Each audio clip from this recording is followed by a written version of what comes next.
When asked about his impression of comedy today and cancel culture, Aykroyd told THR, "There's enough range in humor where you don't have to go scatological and you don't have to go pulling any divisive cards to get a laugh. There's so much in the world to comment on that is outside the realm of offensiveness." He went on to say, "Scatological humor is fun, it's easy laughs, but there is more intelligent writing that can happen if you stay away from the offensive material that should be rightfully canceled for its hurtfulness." Am I canceled or not?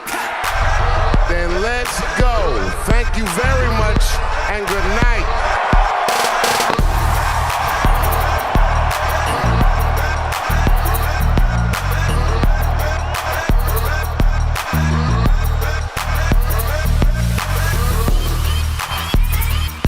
You know, I've supported a lot of things that Dan Aykroyd has done and said over the years, including buying his extremely bitter vodka, the Crystal Skull or Crystal Head or whatever it was. I know that he's long pushed for various times for sequels in the Ghostbusters universe, even when I thought it was long past the opportune time. Ghostbusters Afterlife comes out in, 2 weeks or so? And I am absolutely meh about it. I'm not excited because it seems like it just is going to remind me too much of Stranger Things with ghosts instead of the Upside Down.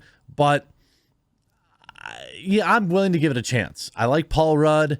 I like Jason Reitman. I like the idea of, paying homage and respect to the fans.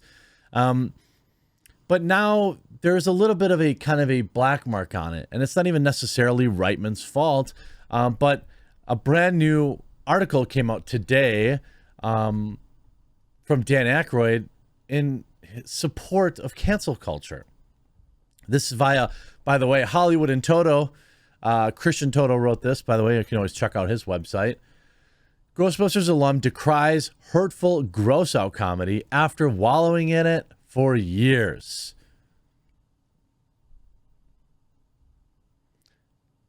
Some of these comedic morsels, whether it's, being Elwood Blues, half of the iconic Blues Brothers alongside the late John Belushi, some of these comic morsels would no longer be permitted in the woke age.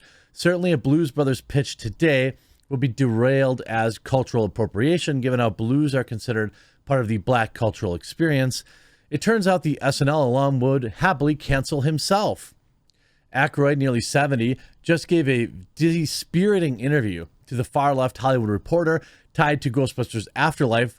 The November release date, delayed several times due to the lockdowns, cast Aykroyd as his beloved race stance one more time.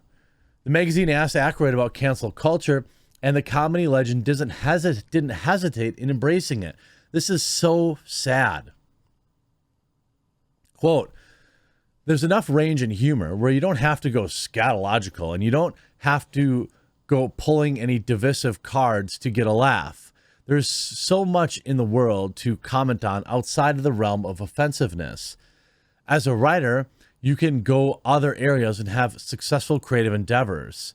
Gross humor is fun, it's easy laughs, but there's more intelligent writing that can happen if you can stay away from stuff that's offensive that should be rightfully canceled for its hurtfulness."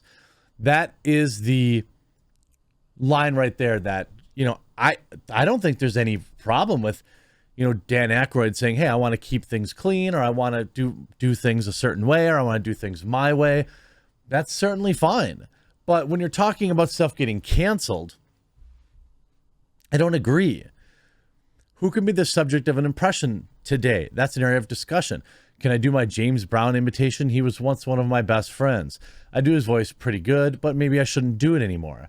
If Aykroyd wants cancel culture to reign supreme, he might find his own work on the chopping block. Consider the 1983 comedy Trading Places. The film proved a sizable hit for him and co-star Eddie Murphy, but in recent years has come under attack for racial humor. In one sense, Aykroyd dons blackface as part of his disguise. It's a far cry from his fellow SNL alum told the same outlet just a few days ago. Garrett Morris, the first black SNL player, defended the comedian's right to offend while exploring the human condition. Quote, "Relax, everybody. This is comedy. Everybody can be the butt of a joke. And why should it be or I'm sorry, and why should it be that if we joke about you, it's sacrilege? You sit in the audience and laugh at jokes about everyone else. If we make a joke about trans people or gays, suddenly it's sacrilege. And that's what I got from that. I don't see what's wrong with that. With all due respect, I see it as nothing but a man saying it publicly. This is what I do. Either Aykroyd fears the woke mob will unearth his older, more problematic material, or he no longer believes that comedians have the right to explore more challenging topics. Well, it's difficult to say. I would really hope that that's not the case, but it sure seems like it, doesn't it? It sure seems like he's coming out in, guns blazing in support of it. You can certainly see the way the Hollywood Reporter is framing it as the SNL icon readies for his highly anticipated Ghostbusters Afterlife to arrive. He says there is too much material in comedy to rely on jokes that cause offense. I mean, bro, you're 70 years old. Your catalog runs deep with things that people may find offensive these days. I just don't understand it. Is this like an appeal to get work in Hollywood? Dan Aykroyd's done a lot of funny things, but he's not like on my list of all-time greats. He's kind of, I don't know. He seems desperately attached to this Ghostbusters stuff because really his career dried up some time ago. And he's not even like a major character in this movie, I would imagine. But he probably gets some licensing kickbacks and wants some money. You see, what's your impression on comedy today and cancel culture? He writes, there's enough range in humor that you don't have to go too far, and you don't have to be pulling any divisive cards to get a laugh. There's so much in the world to comment on outside of the realm of being offensive. As a writer, you can go to other areas, blah, blah, blah, blah, blah. How often you catch SNL these days? I try to stay up and watch it every week. Okay, I guess. This whole interview is, a sad attempt to shill for Ghostbusters, but it makes me angry. There's some interesting stuff coming out about Ghostbusters. For example, Sony executives were only allowed to read Jason Reitman's Ghostbusters Afterlife script while alone in a secure room.